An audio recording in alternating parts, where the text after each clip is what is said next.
Hello guys, तो स्वागत है आप सभी का हमारे इस बदलती दुनिया के ब्लॉग में। और हमारी जर्नी है लाइफ को लेकर के। क्या इस लाइफ को समझने के लिए और लाइफ को इजी बनाने के लिए हम सभी जानते हैं कि आज का जो लाइफ है हमारा ना, वो बहुत ही कॉम्प्लिकेटेड है दोस्तों, बहुत ही कॉम्प्लिकेटेड है। तो इस दुनिया में ना आपको खुश रहना है ना, अपने आप को अगर हैप्पी रखना है ना, तो मैं अपने हर एक वीडियो में कहता हूँ यार, अपनी जिम्मेदारियों को कम करने की कोशिश करो और जितनी भी हो सके ना फालतू चीज़ों से बचो। कम से कम फ्रेंड्स बनाओ, खुद के साथ रहो, खुद से प्यार करो, खुद को जानो। सबसे ज़्यादा इम्पोर्टेंट है यार, खुद को जानो। और जब तक तुम खुद को नहीं जानोगे ना, तब तक तुम्हें कोई भी अपने अनुसार ना तुम्हें नचा सकता है। इस दुनिया में ना बहुत ऐसे लोग हैं जो आपका यूज कर सकते हैं। अब वो चाहे तो आपके फैमिली हो, आपके फ्रेंड्स हो, आपके बहुत ही करीबी यार हो, या फिर राह में चलते हुए लोग, या फिर कोई बिजनेस अगर कर रहे हैं तो बिजनेस पार्टनर। बहुत से लोग हैं जो आपको हर जगह पे, हर कदम कदम पे ना आपको लूटने के लिए बैठे हुए हैं। या तो आपका ये राजनेता हो गए, इन्फ्लुएंसर हो गए, बहुत सी चीज़ें हैं। हर पॉइंट पे आपको इस तरह की मिलेगी। तो इन सभी चीज़ों से बचना है ना आपको। तो मैं कहूँगा खुद को जानो, और खुद को जानने के लिए ना सबसे पहले आपको ना, मैं कहूँगा एथिक्स और रेशनल बनने की कोशिश करो। लेकिन हाँ, ये लाइफ जो है ना यार, ऐसा नहीं है कि आप डायरेक्ट रेशनल बन जाओ। बोल देने से रेशनल नहीं बन सकते हो, बोल देने से एथिक्स नहीं बन सकते हो आप।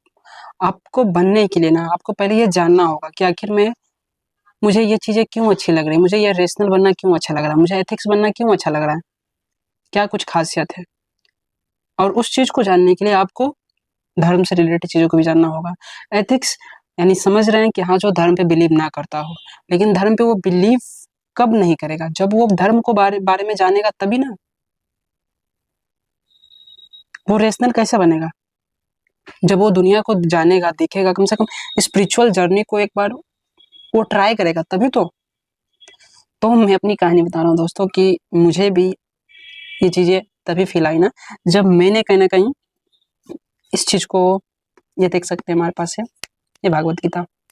तो ये मेरी लाइफ में तब आई जब होता है ना कि जब आपकी लाइफ ना खुशहाल चल रही होती है, तब तक आपको किसी भी भगवान, किसी भी धर्म की जरूरत नहीं पड़ती, क्योंकि आपके लाइफ में एक ना कोई एम होते हैं। जब तक ये संसार जो है ना, ये समाज जो है ना, आपको जब तक बांध के रखी हुई है, ठीक ना, कि ठीक है तुम्हें स्कूल जाना है, कॉलेज जाना है, यूनिवर्सिटी जाना है, उसके बाद जॉब करना है। अगर वहां से अगर मैं जॉब पर पूरी तरह से डिपेंड हो जाता और जॉब करने लग जाता, तो फिर मुझे खुद को जानने के लिए नीड ही नहीं होती। आज कितने ऐसे लोग हैं जिन्हें खुद को जानने की नीड नहीं है। ये रियलिटी बात है भाई, ये सच है। बहुत से ऐसे लोग हैं जिनकी लाइफ अगर स्टेबल है, वो शादी ब्याह कर लिए, देन उनके बाद वो अपने आगे की लाइफ को जिस तरह से समाज बोला है जीने के लिए, कि अब आपको ना अपने बच्चे के लिए उन्हें पालना पोसना है, देन उसे एजुकेशन देने के बाद उसे एक स्टेबल लाइफ प्रोवाइड करानी है, और उसके बाद उनके बच्चे और उनका मुंह देख करके उनकी शादियां करा करके फिर उसके बाद आपको चले जाना इस दुनिया से छोड़ करके। तो जब तक आप इस लाइफ में हो, ये समाज का एक जो ये लाइन आपको दे दिया गया है कि आपको इसी लाइन में आपको चलना है, यही लाइन है एक अच्छी जीवन शैली का, तब तक आपको ये इसकी भी नीड नहीं पड़ेगी।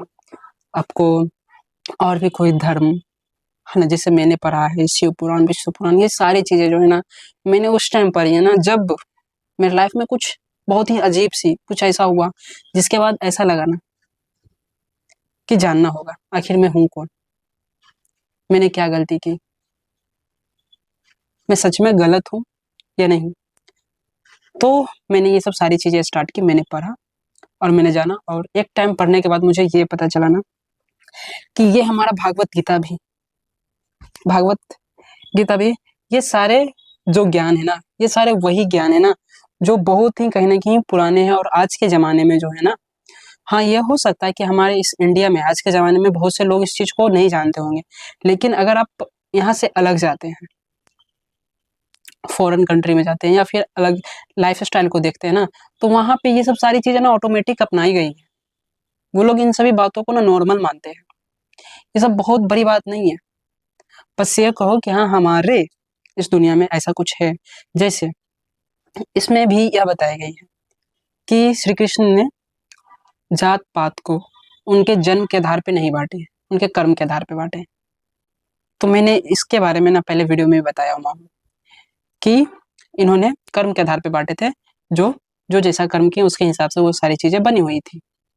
जैसे कि एग्जाम्पल के लिए ब्राह्मण जो ज्ञानी हो, जो शास्त्र का ज्ञान रखता हो, वो ब्राह्मण हो गया।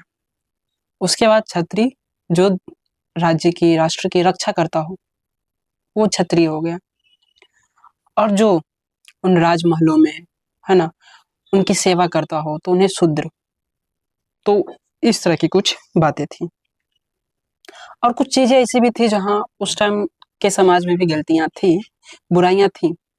तो मैं इसीलिए मैं यह भी बताता हूँ कि हर समाज में ना, हर जनरेशन में ना कहीं 100% कुछ भी सही नहीं हो सकता, कहीं ना कुछ बुराइयां जरूर रहती हैं। तो उसी तरह से यहाँ भी थी। तो जब तक आप इस धर्म को नहीं जानोगे, जब तक आप स्पिरिचुअल को नहीं जानोगे, उसके डीप नहीं जा पाओगे ना, तब तक आप एथिक्स, आप रैशनल नहीं बन सकते। आपके पास वो 4 ऑप्शन है, उन 4 ऑप्शन में से कौन सा ऑप्शन सही है, वो सारे ऑप्शन को आपको जानना होगा, तभी आप करेक्ट ऑप्शन को चूज कर सकते हो। तो मेरा इस वीडियो का मकसद यही है कि मैं आपको ये बताऊं कि आप अपनी लाइफ में क्लियरिटी कैसे लाओ, है ना। ये समाज के जो नियम है, जो रूल्स हैं, यहाँ भी कहीं ना कहीं गलतियां हैं, कहीं ना कहीं ट्रैप है। उस ट्रैप से आप कैसे बच सकते हो। यहाँ टॉक्सिक पेरेंटिंग है ना, टॉक्सिक फ्रेंड है, टॉक्सिक रिलेशनशिप है, ये सब सारी चीजें इस दुनिया में, इन सभी चीजों से ना आपको बच करके निकलना है। और बच करके निकलने के लिए आपके पास फ्रीडम ऑफ चॉइस होनी चाहिए। ऐसा नहीं कि आपके पास जिम्मेदारी हो, मजबूरी हो, और उसके बाद फिर आपको मजबूरी में कोई किसी न किसी ऑप्शन को आपको चूज करना पड़ जाए। बहुत हो गई यार। तो चलिए मिलते हैं नेक्स्ट वीडियो में।